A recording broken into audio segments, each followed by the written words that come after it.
I, 28F, never imagined I'd be in this situation, questioning everything about my life and the people I thought I could trust. To understand how I got here, I need to start from the beginning. I grew up in a small town where everyone knew each other. My parents, both teachers, raised my younger sister Eileen, 24F, and me with strong values of honesty and hard work. As the oldest, I always felt the pressure to be the perfect daughter. I excelled in school, participated in numerous extracurricular activities, and generally tried to make my parents proud. Eileen, on the other hand, was always more free-spirited and rebellious. Our childhood wasn't always easy. When I was 12 and Eileen was 8, our mom was diagnosed with breast cancer. The next 2 years were a blur of hospital visits, whispered conversations, and a constant state of worry. Thankfully, Mom recovered, but the experience changed our family dynamics. I became even more responsible, while Eileen seemed to push boundaries even further, perhaps as a way to cope with the stress we'd all been under. Despite our differences, Eileen and I were close growing up. We shared secrets, clothes, and dreams about our future. I always imagined us living in the same city, raising our kids together, and being each other's support system. How naive I was. Fast forward to 5 years ago. I had just finished my master's degree in marketing and landed my first real job at a local advertising agency. I was proud of my accomplishments but also felt the pressure to find a partner and settle down. That's when I met Ryan, 30M, at a local bookstore. I remember that day clearly. I was browsing the mystery section, looking for the latest John Grisham novel, when I accidentally bumped into Ryan. He was tall, with kind brown eyes and a warm smile. We started chatting about our favorite authors and ended up talking for hours over coffee.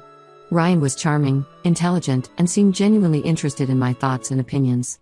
It felt like a breath of fresh air after a string of disappointing dates. We started dating, and everything felt perfect.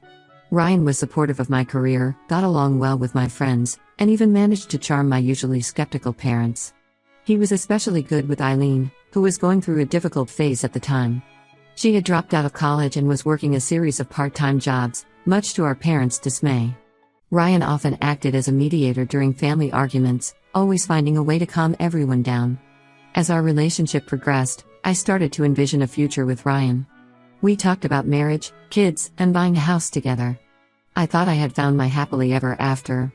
But looking back, there were signs that something wasn't quite right. About 2 years into our relationship, Ryan started to become distant. He would cancel plans at the last minute, claiming work emergencies. When we were together, he seemed distracted, often checking his phone. I tried to talk to him about it, but he always brushed off my concerns, saying I was being paranoid. Around this time, Eileen started to turn her life around. She enrolled in community college and got a steady job as a receptionist. I was proud of her progress and grateful to Ryan for being a positive influence on her. If only I had known the truth. The real turning point came on our 4th anniversary. I had planned a surprise dinner at the restaurant where we had our first date. I arrived early, excited to celebrate our love. But as I waited, the minutes turned into hours, and Ryan never showed up. My calls went straight to voicemail. I sat there, feeling humiliated as the waitstaff gave me pitying looks. Finally, after 3 hours, I went home, my perfectly planned evening in ruins. The next day, Ryan called with a flimsy excuse about a work crisis and his phone dying. I wanted to believe him, but doubt had taken root. Over the next few months, our relationship became increasingly strained. We argued more frequently, often about small, insignificant things. The spark we once had seemed to fade, replaced by tension and unspoken resentments. During this time, I also noticed changes in Eileen's behavior. She became withdrawn and avoided spending time with me. Whenever Ryan's name came up in conversation, she would quickly change the subject. I tried to talk to her about it, worried that she might be falling back into her old habits, but she always had an excuse to end the conversation. Last week, everything came crashing down. I had taken a half-day off work, hoping to surprise Ryan with a home-cooked meal and maybe rekindle some of the romance we'd lost. As I walked into our apartment, I heard muffled voices coming from the bedroom. My heart raced as I approached the door. When I opened it, I froze in shock. There, in our bed, were Ryan and Eileen. The scene is seared into my memory, the tangled sheets, the look of horror on their faces, the sick feeling in my stomach. What followed was a blur of shouting, tears, and accusations. Ryan tried to explain, saying it just happened and he never meant to hurt me. Eileen cried, begging for my forgiveness. I couldn't bear to look at either of them. I fled the apartment, not knowing where to go or what to do. I ended up at a nearby park, sitting on a bench for hours, trying to make sense of what had happened. How long had this been going on? How could the two people I trusted most in the world betray me like this? When I finally gathered the courage to call my parents, their reaction made everything worse. Instead of offering support, they seemed more concerned about keeping the family together. My mom suggested we all sit down and talk it out, as if this was just a minor disagreement that could be resolved over dinner. My dad was more focused on how this would affect Eileen's progress than on how I was feeling. I've since moved out of the apartment and am staying with my best friend, Sarah. Ryan keeps calling and texting, asking for another chance. He claims it was a one-time mistake and that he loves me. Eileen has sent long, rambling messages explaining how sorry she is and how it will never happen again. My parents are pressuring me to forgive them both for the sake of family harmony. But how can I ever trust either of them again? How do I move forward from this betrayal? The two people I trusted most in the world have hurt me in the worst possible way. I feel like I'm drowning in a sea of emotions: anger, sadness, betrayal, and confusion. I've built my whole life around Ryan and my family. We had plans for the future: marriage, kids, a house in the suburbs. Now all of that has crumbled, and I'm left wondering if any of it was real. Did Ryan ever truly love me, or was I just a placeholder until he could be with Eileen? I'm also struggling with feelings of inadequacy. What does Eileen have that I don't? Is she prettier, funnier, more exciting? These thoughts keep swirling in my head, making it hard to sleep or concentrate at work. My friends tell me I should cut ties with both Ryan and Eileen, maybe even take a break from my family. But the thought of losing everyone I love terrifies me. At the same time, I don't know if I can ever look at them the same way again. I'm torn between my desire for justice and my fear of being alone. Part of me wants to forgive them just to stop feeling this pain, but another part knows I deserve better. I've always been the peacemaker in the family, the one who smooths things over. But this time, I don't think I can just let it go. I'm considering moving to a new city, starting fresh where no one knows me or my history.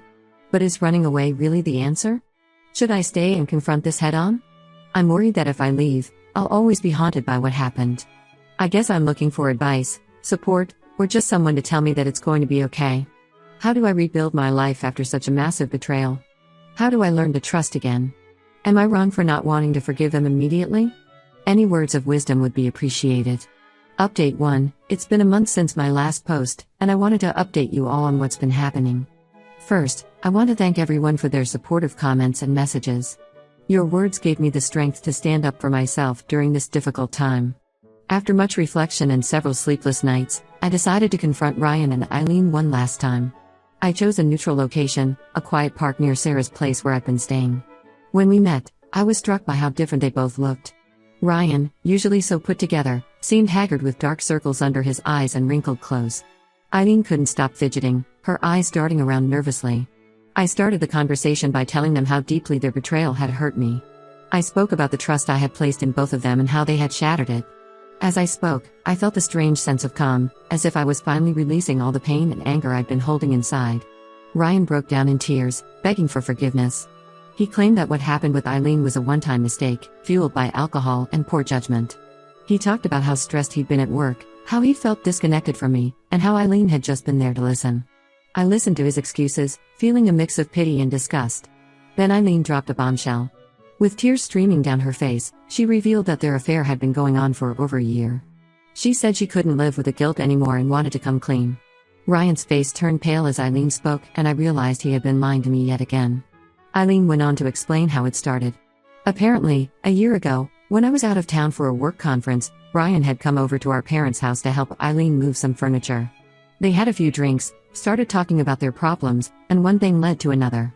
What was supposed to be a one-time mistake turned into regular secret meetings and lies. The revelation hit me hard, but strangely, I felt a sense of clarity. All the little inconsistencies and doubts I had pushed aside over the past year suddenly made sense: the cancelled plans, the secretive phone calls, the way Eileen would avoid me. I thanked Eileen for her honesty, even though it came too late. Ryan tried to salvage the situation, promising to go to couples counseling and do whatever it took to win back my trust. He talked about our history together, the plans we had made, and how he couldn't imagine his life without me. But as I looked at him, I realized that the man I loved no longer existed. Perhaps he never did.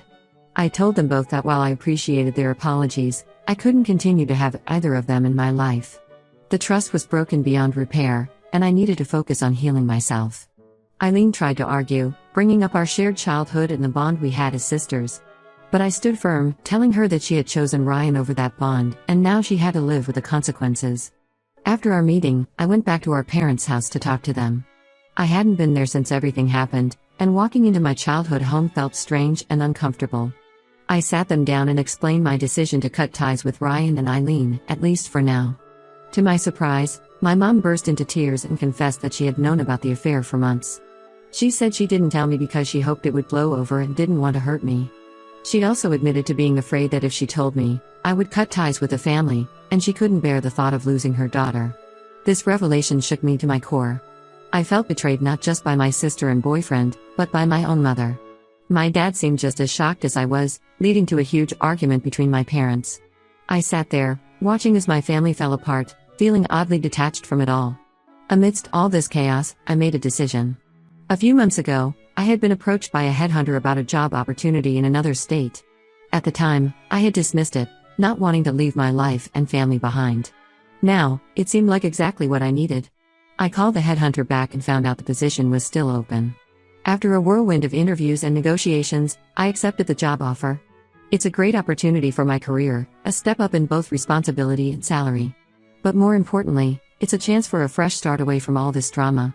I'm scared about moving to a new place where I don't know anyone, but I'm also excited about the possibilities. I've realized that I need to focus on myself and my own happiness instead of trying to please everyone else. As for Ryan and Eileen, I've blocked their numbers and social media accounts. It's painful, but necessary for my healing process.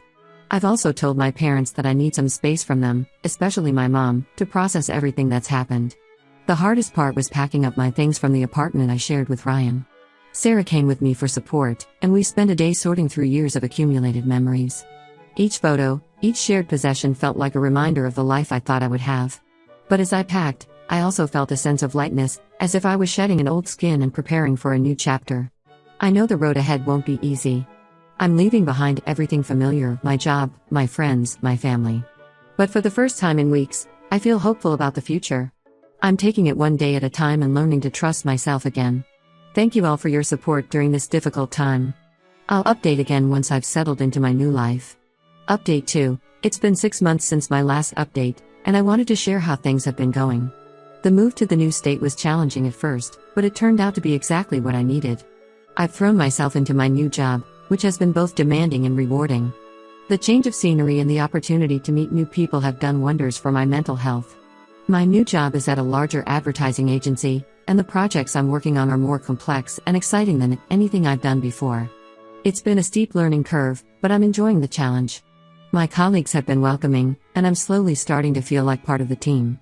Living in a new city has been an adventure. I've been exploring different neighborhoods, trying out local restaurants, and even took a cooking class. It's liberating to walk down the street and know that no one knows my history or the drama I left behind. About 2 months after I moved, I received an unexpected email from Ryan. My heart raced when I saw his name in my inbox, and for a moment, I considered deleting it without reading. But curiosity got the better of me. In the email, Ryan informed me that Eileen was pregnant, and he was pretty sure he was the father. He said he felt I deserved to know and apologized again for all the pain he caused. He also mentioned that he and Eileen were trying to make things work for the baby's sake. I didn't respond to the email, but it did bring up a lot of emotions I thought I had dealt with. I spent the next few days oscillating between anger, sadness, and a strange sense of relief that I was no longer part of that mess. A week later, my dad called. He told me that my mom had moved out and they were separating. Apparently, the revelation of her keeping Eileen and Ryan's affair a secret had caused irreparable damage to their relationship. He also mentioned that Eileen had moved back home and was struggling with the pregnancy. I felt a mix of emotions, sadness for my family falling apart, anger at the continued drama, but also a sense of detachment. I realized that while I cared about what was happening, it no longer had the power to derail my life. I was building a new life for myself, one that didn't revolve around their drama. On a more positive note, I've started to make friends in my new city. There's a group of co-workers I often go out with after work.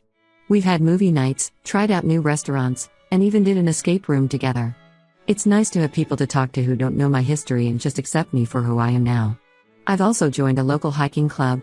It's been a great way to explore the natural beauty of my new home state and meet people outside of work. Last month, on one of our hikes, I met someone named Alex, 32M. We bonded over our shared love of nature and photography. We've been on a few dates, and while I'm taking things very slowly, it's nice to feel that spark of attraction again. Alex knows I've been through a tough breakup and has been respectfully patient. One of the biggest changes in my life has been starting therapy. After everything that happened, I realized I needed help processing my emotions and working through my trust issues. My therapist has been helping me understand my patterns in relationships and how to set healthy boundaries. It's been challenging at times, dredging up old memories and confronting hard truths about myself, but I can already see the positive impact it's having on my life. As for my family, I've maintained minimal contact. I exchange occasional texts with my dad, mostly just checking in to make sure he's okay. I'm still not ready to have a real conversation with my mom or Eileen. I know at some point I'll have to deal with the fact that I have a niece or nephew on the way, but for now, I'm focusing on my own healing. This experience has taught me a lot about resilience and self-worth. I've learned that it's okay to put myself first sometimes, and that I don't have to set myself on fire to keep others warm. I'm proud of how far I've come and excited about what the future holds. There are still days when I feel sad or angry about what happened, but those days are becoming fewer and farther between. I'm learning to trust my instincts more and to value myself enough to walk away from situations that aren't good for me. Thank you all for your continued support. I'll update again if there are any significant developments. Update 3. It's been a year since my original post, and I wanted to give you all a final update. Life has a funny way of surprising you when you least expect it. First, the big news: Alex and I are now officially a couple. Taking things slow really helped us build a strong foundation of trust and communication. He knows about my past and has been incredibly supportive. It's refreshing to be in a relationship where I feel truly respected and valued. We recently took a weekend trip to the coast, and as we watched the sunset together, I realized how far I've come in my healing journey. My career has been going well too. I recently led a successful campaign for a major client, which has opened up new opportunities within the agency. It feels good to be recognized for my hard work and creativity. As for my family situation, things have taken an unexpected turn. About 3 months ago, I received a call from my dad. He told me that Eileen had given birth to a baby girl, but there had been complications. Eileen needed emergency surgery and was asking for me. Despite my reservations, I decided to fly back home.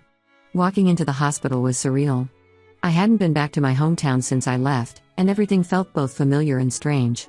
Seeing Eileen in the hospital bed was a shock. She looked so vulnerable and different from the sister I remembered. We had a long, tearful conversation where she apologized profusely for her actions. She also revealed that Ryan had left town shortly after finding out about the pregnancy, refusing to take any responsibility. During my stay, I also had a heart-to-heart with my mom.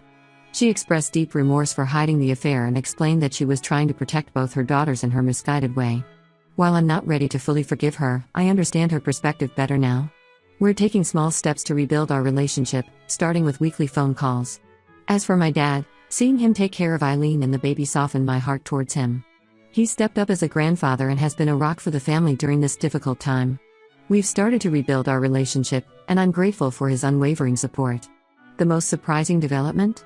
I formed a bond with my niece, Lily. Holding her for the first time, I felt a rush of love I didn't expect. She's innocent in all of this, and I've decided to be a part of her life, even if it means navigating a complicated relationship with Eileen. I'm not ready to forgive and forget, but I'm open to slowly rebuilding some form of relationship with my sister for Lily's sake. I'm back in my new city now, but I plan to visit my family more often. Alex has been incredibly understanding about the whole situation and has even offered to come with me on my next visit. His support means the world to me. This past year has been a roller coaster of emotions, but I've come out stronger on the other side. I've learned the importance of setting boundaries, the power of forgiveness, both for others and myself, and the ability to find happiness in unexpected places.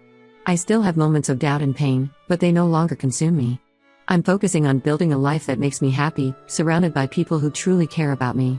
My relationship with Alex is growing stronger every day, my career is flourishing, and I'm slowly rebuilding connections with my family on my own terms. To everyone who's followed my journey, thank you for your support and advice. Life isn't perfect, but I'm in a much better place now. I'm looking forward to the future with hope and optimism, ready to face whatever challenges come my way.